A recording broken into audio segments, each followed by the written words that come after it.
안녕하십니까. 작은 시선들을 이어 큰 지성을 만들어가는 정준희의 논, 정준희입니다.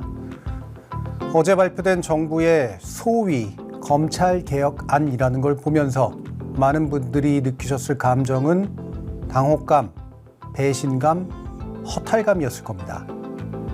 당혹감은 어디서 갑자기 저런 논의되지도 않았던 안이 튀어나왔냐는 것이고요. 배신감은 그게 우리가 세운 이재명 정부의 안이어서 그런 것이고, 허탈감은 이걸 보자고 우리가 지난 몇 년을 싸워온 것인가 싶어서 그런 거겠죠.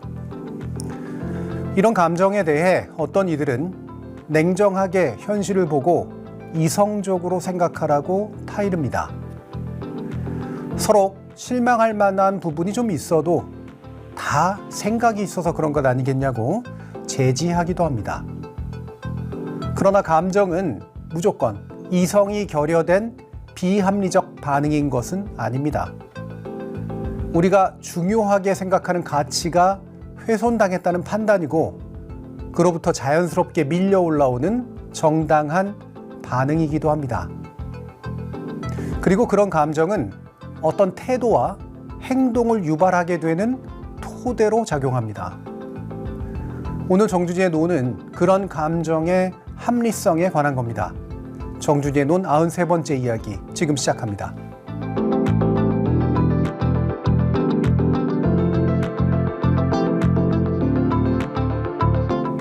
어제 월요일 브리핑 논에서 공소청과 중수청 설치에 관한 정부의 입법 예고에 어떤 문제가 있는지 간략히 다룬 바 있습니다. 어제는 그 당혹감과 불쾌감에 이은 불길함에 대해서 이야기했다면, 오늘은 정부 안의 내용과 그것이 결정되어서 공개되는 과정에 어떤 구체적인 문제가 있었는지를 좀 더 자세히 다뤄보겠습니다. 정부의 입법 예고 이후에도 일정한 의견 수렴 절차를 거쳐야 하고, 무엇보다 국회의 통과를 위해선 입법부의 동의가 필요하기에 아직 확정된 법안이라고 당연히 볼 수는 없습니다. 그럼에도 불구하고 지금 정국이 들끓고 있고, 특히 검찰개혁을 강력히 원해왔던 이들의 당혹감과 반발이 큰 데에는 당연한 이유가 있습니다. 첫째, 국무총리 산하 검찰개혁 추진단의 명의로 발표된 것입니다. 국무총리 그리고 검찰개혁 추진단이라는 이름의 무게감이 컸습니다. 물론 지난 정부조직법 개정을 통해 공소청은 법무부 산하, 중수청은 행안부 산하에 두기로 했기 때문에 각각의 정부 부처에서 정부 입법안을 마련하기보다는 국무총리실이 업무의 총괄과 조정 역할을 감당하게 되었던 것이죠. 하지만 또 그만큼 확정적이라는 느낌을 주기에 충분했습니다. 둘째, 상황이 이러함에도 그간의 논의 과정은 불투명했습니다. 각계각층의 자문을 거치고 공청회까지 열었다고 말은 하고 있죠. 하지만 그것이 이른바 요식 행위에 불과했다는 의심을 할 만합니다. 추진단에게 전문적인 조언을 수행하는 자문위원회가 있었는데, 자문위원들 중 일부가 오늘 집단 사퇴 의사를 밝힌 바 있죠. 총 16명 가운데 6명이라면 결코 작은 숫자가 아닙니다. 자문위가 논의한 사항이 정부 안에 제대로 반영되지 않았으며, 심지어 전혀 논의되지 않았던 내용까지 담겨 있다면서 정부 안에 명분 쌓기를 위해 들러리로 세운 게 아니냐라는 강한 불만이 터져나온 상태입니다. 셋째, 요식행위라는 말이 결국 실체 없는 거치장, 조금 전에 얘기한 들러리 세우기와 동일시되는 이 현실 자체가 이번 정부 입법 예고 과정의 문제점을 고스란히 반영하고 있습니다. 하지만 요식행위라는 한자어의 본뜻은 무언가를 하기 위해 반드시 거쳐가야 하는 절차를 말합니다. 필수적이며 공식적인 단계, 절차, 행위 등을 가리키는 말이죠. 영어로는 necessary formalities라고 또 합니다. 즉 필수적 공식성이라는 뜻입니다. 제대로 밟지 않을 경우 정당성이 확보될 수 없는 그런 필수적 과정인데 실상은 그저 거치대로 지나가는 구속력 없는 절차. 좀 심하게 말하면 아무런 영향력이 없지만 규정에 따라 하게는 되어 있으니 해야 하는 귀찮은 일 정도로 치부되어 온 게 우리나라의 현실이고 어제의 그 발표인 셈입니다. 넷째, 수사, 기소의 완전 분리라는 미완의 개혁이 이재명 정부 집권 후 정부조직법 개정을 통해 비로소 공소청과 중수청이라는 외피를 입게 되는구나 싶었죠. 원래는 가장 문제가 되는 형사소송법을 당장 고쳐야 한다는 주장도 있었고요. 중수청을 행안부에 두기보다 국무총리 산하로 두어서 경찰 행안부, 공소청 법무부, 중수청 국무총리실 형태로 분산시키자는 안, 혹은 독립기구인 국가수사위원회를 신설해서 그 아래 중수청을 두자는 안 등 더 강하고 근본적인 개혁이 필요하다는 목소리도 있었지만 이제 막 출범했던 이재명 정부의 의견을 우리는 가장 존중했습니다. 그때 당시에도 정부조직법 개정이 왜 1년까지 필요하냐, 검찰의 부활을 노릴 수 있는 시간적 여주를 주는 게 아니냐는 불만도 있었습니다. 하지만 제도적으로 보면 좀 더 정상적인 형태에 가까워지는 일이어도 그동안 워낙 지극히 비정상적이었던 대한민국이 한 번도 걸어보지 못한 길인 만큼 전문가들이 정교하게 제도를 잘 설계할 것을 믿어보자며 우리는 인내했던 거죠. 그런데 그 결과물이 그간의 개혁 논의 속에서는 듣도 보도 못했던 형태라서 우리의 충격과 실망감, 심지어 배신감이 클 수밖에 없었을 겁니다. 그 전부터 이미 잘 준비해왔던 안이 없었던 것도 아닌데 이럴 거면 그 시간이 왜 필요했던 건데 탄핵으로 집권한 이 정부마저 검찰의 시간 벌기 술수에 넘어간 거 아니야? 라는 반응이 나올 수밖에 없었습니다. 다섯째, 키를 쥐고 있는 청와대와 민주당이 어제 냈던 메시지는 이런 의구심을 진정시키기보다 외려 증폭시키는 데 기여했을 뿐입니다. 정청래 당대표는 질서 있는 토론을 위해서라는 전제를 달기는 했지만 개인적인 의견 표명을 자제해달라고 했고요. 이것이 다시 언론에 의해서 함구령이라는 제목으로 유포됐습니다. 저는 언론이 늘 하던 것처럼 과한 프레임을 썼다고 봅니다만 그렇다고 마냥 과했다고만 할 수는 없었던 것도 사실입니다. 특히 신임 원내대표로 선출된 한명도 의원이 오전에는 정부와는 다른 이견의 존재를 언급했다가 다시 오후에는 이견이라는 말이 잘못되었다며 황급히 회수했고요. 연이어 청와대에서 당정 사이에 이견이 없다고 못 박음으로써 더 이상의 문제 제기를 받아들이지 않겠다는 뜻으로 해석되기에 충분했죠. 쉽게 말해 그간의 논의와는 너무나 달랐던 정부 발표에 대해 민주당이 이견을 표출하려고 했지만 청와대가 이것을 억제시켰고 민주당이 마치 제압당하는 듯한 모습이 나온 겁니다. 아무리 각자의 본심은 그런 것이 아니었다고 해명한다고 해도요. 요즘 흔히들 사용하는 정무적이라는 단어를 빌려 쓴다고 치면 정말 그 난다 긴다 하는 고수들로 넘치는 그 정치판이 과연 정무적으로 올바른 판단과 발언을 했다고 말할 수 있을까요? 여섯째, 이 가운데에서도 최악의 정무적 발언과 행위는 정성호 법무부 장관으로부터 나왔습니다. 그는 다음과 같은 문제시 될 만한 발언을 법사위에서 했습니다. 검찰 구성원 모두가 범죄자라는 시각을 갖지 않았으면 한다. 이 발언은 검찰개혁 법안을 왜 검사들이 주도해서 만드느냐는 질타에 대한 반응이었죠. 그 질타는 모든 검사들이 이 논의에 참여해서는 안 된다는 것이 아니었고요. 당연히도 잠재적 범죄인 취급을 한 것이 아니었습니다. 그런 의미에서 정성호 장관은 허수아비 때리기의 오류와 논점 이탈의 오류를 동시에 범한 겁니다. 개혁의 대상이 개혁의 주체가 되어서는 안 된다는 이 당연한 원칙에 대해 이 정도로밖에 대답할 수 없었다는 게 참 개탄스럽습니다. 게다가 이 발언들 배후에는 그간의 수사 현장을 가장 잘하는 이들이 사실상 검사로 한정된다라는 검찰 엘리트주의적 함정이 고스란히 녹아들어 있어서 더 문제입니다. 검사가 수사를 잘한다는 거 검찰이 스스로 만들어낸 신화에 불과합니다.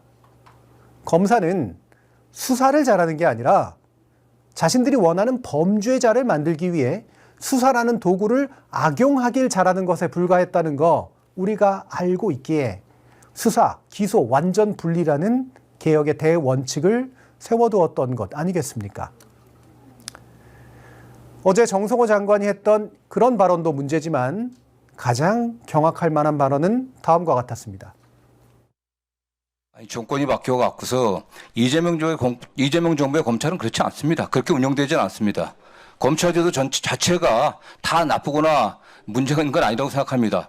지금 나가 있는 검사들도 절대로 그들의 기득권을 유지하는 방향에서 접근하고 있지 않습니다. 방금 들으신 이 발언은 아무리 좋게 봐줘도 법무부 산하의 검찰 인력에 대한 과도한 신뢰의 표시이고요. 나쁘게 보자면 법무부 장관이 나서서 개혁의 대상을 방어하고 있는 모양새입니다. 그나마 중립적으로 보자면 현실과 일치하지 않는 인식이 가장 문제라고 하겠습니다. 자, 이재명 정부 하에서도 그 검찰이 어떤 일을 했습니까? 김건희 특검에 파견되었던 검사들이 집단항명을 했죠. 그러자 검사장들이 주르륵 나서서 문재인 정부 시절의 검란까지 연상시키게 했습니다. 또 건진 수사 과정에서 압수된 관봉권의 핵심 증거였던 관봉띠가 사라졌는데 그 검찰은 뻔뻔스레 그냥 없어졌을 뿐이라고 했습니다. 쿠팡 봐주기 사건에 대해서도 책임을 인정하지 않고 아나무인으로 행동했죠.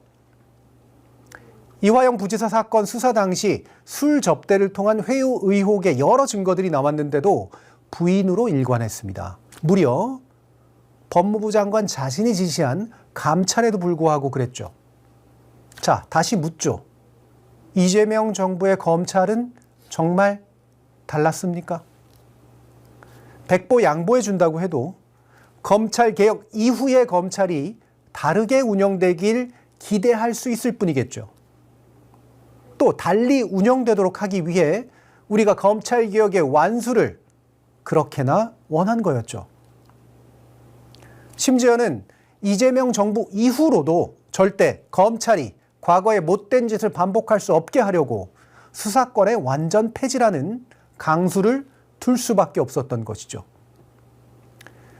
결국 정성호 법무부 장관의 어제 발언은 검찰 개혁을 완수하기 위해 매진해 줄 거라고 기대했던 바로 그 기간 동안 검찰의 엘리트주의가 도리어 교묘하게 만들어 유포해온 실력 있는 검사, 무능력한 경찰 신화를 반복하고 있었고요. 따라서 유능한 검찰이 자존심을 상하지 않은 채 공수처과 중수청에 분산 배치될 수 있도록 유도해내는 데에만 전력을 다하고 있었음을 고스란히 보여준 것이라고 할 수 있겠습니다. 요컨대 이재명 정부를 만들고 지지해온 다수 시민의 검찰개혁 의지를 온전히 대리하는 사람으로서가 아니라 중수청과 공서청의 분리라는 거중만 유지한 채 실질적으로는 그 실력 있고 자존심 가득한 검찰의 권력을 보존하는데, 아니 어쩌면 확대하는 데 기여하는 사람으로서 그 자리에 있었던 거라고 보아도 아주 큰 무리가 있지는 않은 것 같습니다. 본인은 물론 여러 가지 억울함이 있을 수 있고 검찰 집단의 연착륙과 시민의 개혁 의지 사이에서 절충점을 찾으려고 노력해 왔다고 자부할지도 모르겠지만 어제 발언을 포함한 그간의 행보로 보건대 적어도 우리 개혁의 대리자로서 충분한 역할을 해왔다고 보기는 어려울 듯합니다.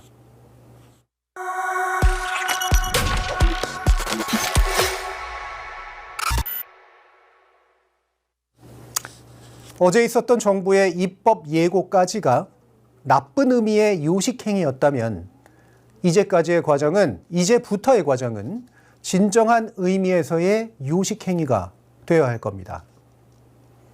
이번 공소청법과 중수청법은 개정된 정부조직법의 후속법입니다. 모든 법률은 헌법이 정한 한도를 벗어나지 않는다면, 즉 헌법이 보장하는 기본권을 침해하지 않고 기존 법률과 직접적으로 충돌하지 않는 선에서 주권자의 의지를 제도적으로 구현하는 일입니다.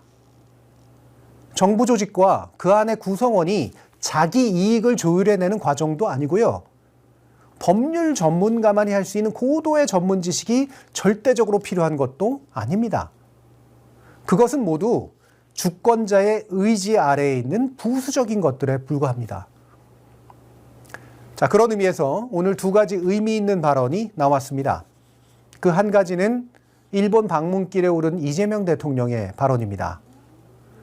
검찰개혁 및 보안 수사권과 관련해 당에서 충분한 논의와 수의가 이루어지고 정부는 그 의견을 수렴하라. 즉 민주당에는 수기를 주문했고 정부는 그 의견을 수렴할 것을 주문한 것입니다. 그런데 정부의 입법 예고안에 대해서 가타부타를 말한 건 아니고요. 또 우리가 바라는 바대로의 개혁의 가이드라인을 구체적으로 제시한 건 역시 아닙니다. 다만 당에서 수의한 결과를 내준다면 정부가 그것을 무시할 수는 없다는 대단히 원칙적인 발언을 한 것이고요. 전날 청와대에서 나왔던 당정 간의 이견이 없다는 발언에 비해서는 약간 진일보한 측면이 있다고 하겠습니다. 그럼에도 다양한 해석의 가능성을 열어둔 발언이라서 섣불리 단정하긴 이릅니다. 정부 입법 예고안과 보안수사권 존치 움직임을 대통령이 나서서 확정해 준 것은 아니라 무척 다행이지만 그렇다고 해서 당과 국회의 결정을 전적으로 따르겠다고 한 건 역시 아니죠. 대통령으로서야 어느 쪽으로든 너무 구체적으로 의견을 밝히면 정부와 당 모두에게 과한 부담을 안기는 것이기에 불가피했던 측면은 있었을 겁니다. 하지만 적어도 개혁 완수를 열망하는 시민의 의지가 구현되려면 앞으로도 넘어야 할 산이 많다는 의미입니다. 다른 한 가지는 민주당 정청래 대표의 오늘 발언입니다. 검찰개혁 정부 법안은 민주당에서 충분하게 토론하고 수사, 기소, 분리라는 국민 눈높이에 맞게 수정하겠다고 했고요. 입법의 최종 권한과 책임은 국회에 있다. 역사적 책무를 잊지 않겠다고 덧붙였습니다. 페이스북에 올려진 글이기는 해도 여당 대표의 발언으로서 무게감을 충분히 지닙니다. 애초에 개혁 원칙을 훼손하지 않겠다는 방향성과 함께 입법의 최종 권한이 국회에 있음을 명확히 했기 때문에 적어도 이번에 제출된 정부 입법 예고안이 그대로 관철되는 일은 없게 하겠다는 좀 더 구체적인 형태의 의지가 표명된 셈입니다. 자, 이외에도 국민의힘과 조국혁신당의 반응이 있었습니다. 국민의힘은 애초에 수사 기소 분리를 반대해 왔기 때문에 이번 정부 입법안조차 받아들일 수 없다는 입장입니다. 형사사법체계의 중대한 훼손으로서 원점 재검토해야 한다고 주장합니다. 조국혁신당은 이번 정부안이 검찰개혁의 본질에서 벗어나 있다면서 검찰 기득권을 교묘하게 연장하려는 위장술에 불과하다고 질타했죠. 행정부 공무원으로서의 검사, 행정기관으로서의 공소청, 공소청과 분리 독립해 중대범죄를 수사하는 중수청, 온전한 수사 기소 분리가 관철되는 형사소송법, 이것이 완전한 의미의 검찰개혁이라면서 역시 원점 재검토를 요청했습니다. 보시다시피 두 당의 방향은 완전히 반대이지만 귀결점은 원점 재검토이니까 그 나름 의미가 있겠습니다. 원점 재검토라는 말이 여러 의미에서 관습적으로 사용될 때에는 별 의미 없는 정치적 수사에 불과할 경우 많습니다. 그러나 이번에는 의미가 다릅니다.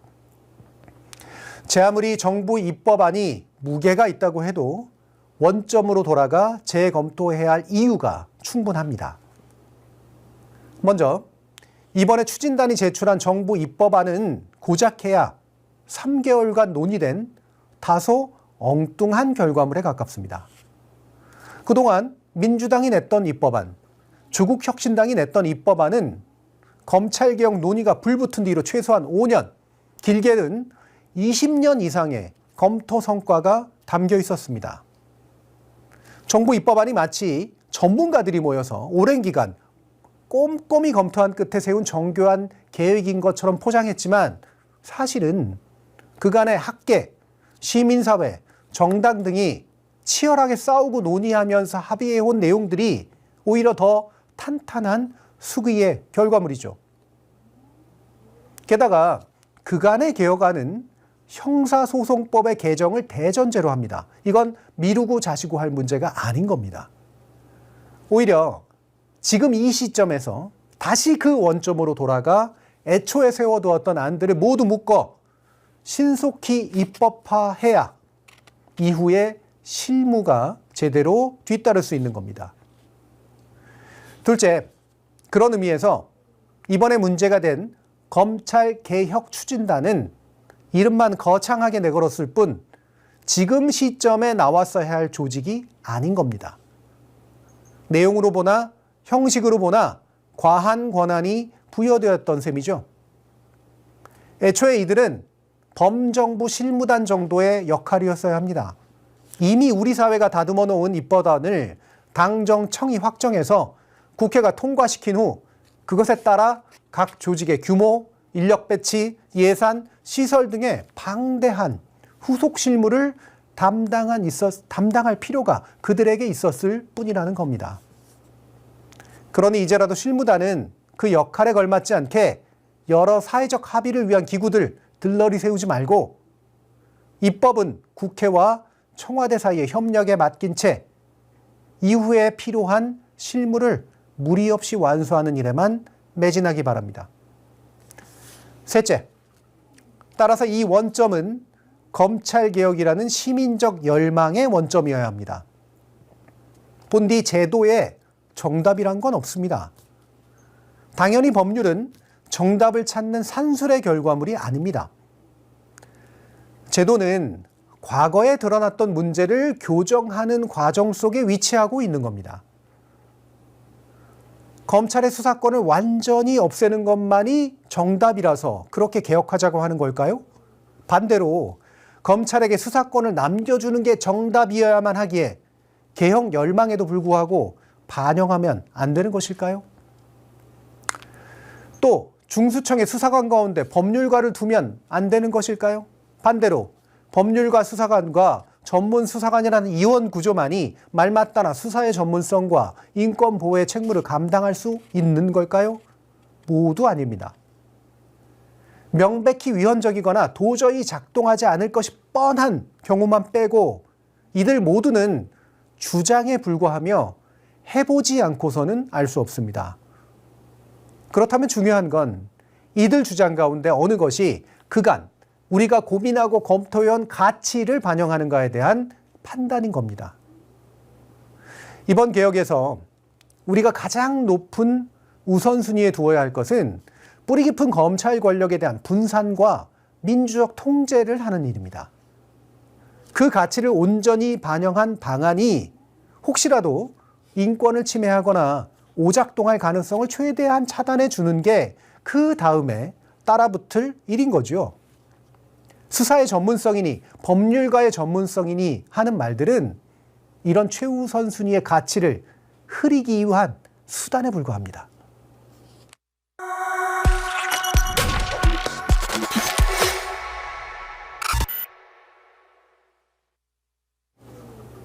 그런 의미에서 이재명 정부에게 그리고 국회에게 마지막으로 이런 말씀 드리고자 합니다.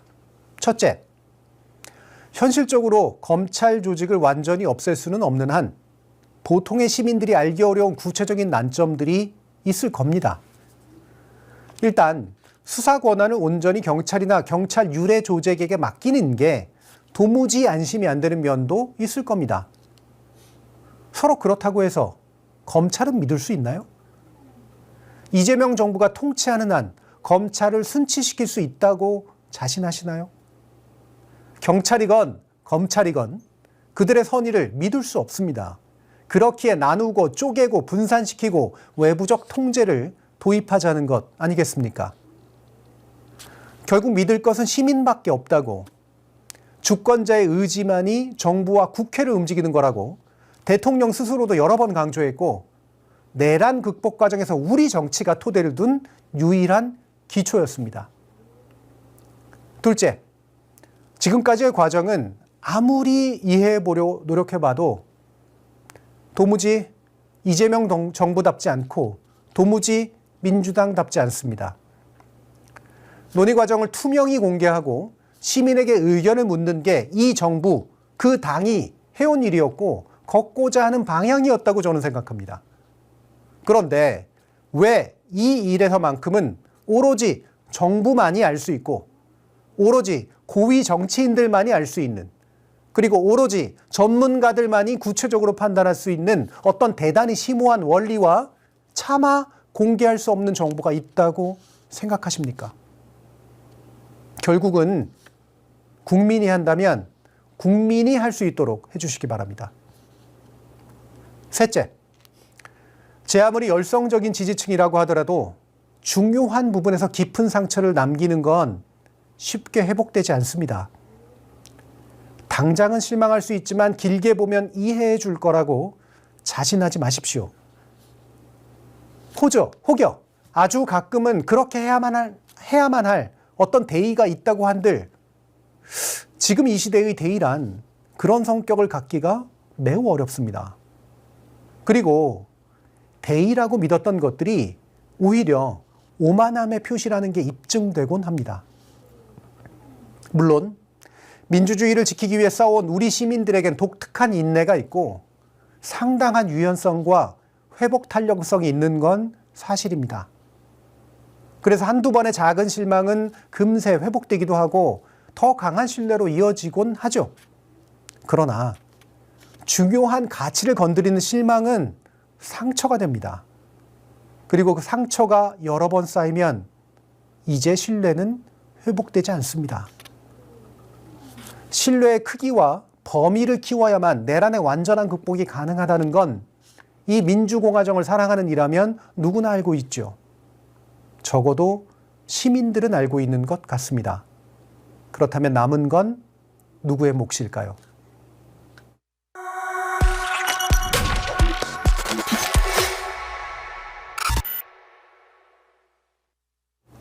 신뢰라는 것은 하루아침에 생겨났다 하루아침에 허물어지는 아이들이 놀이 삼아 지어낸 파도와 모래성 같은 게 아닙니다. 수많은 유보와 의아함을 거쳐서 오랜 시간 동안 함께 빚어낸 구조물이고 몇 번의 파도와 몇 차례의 바람 앞에서도 그 틀은 지속되죠.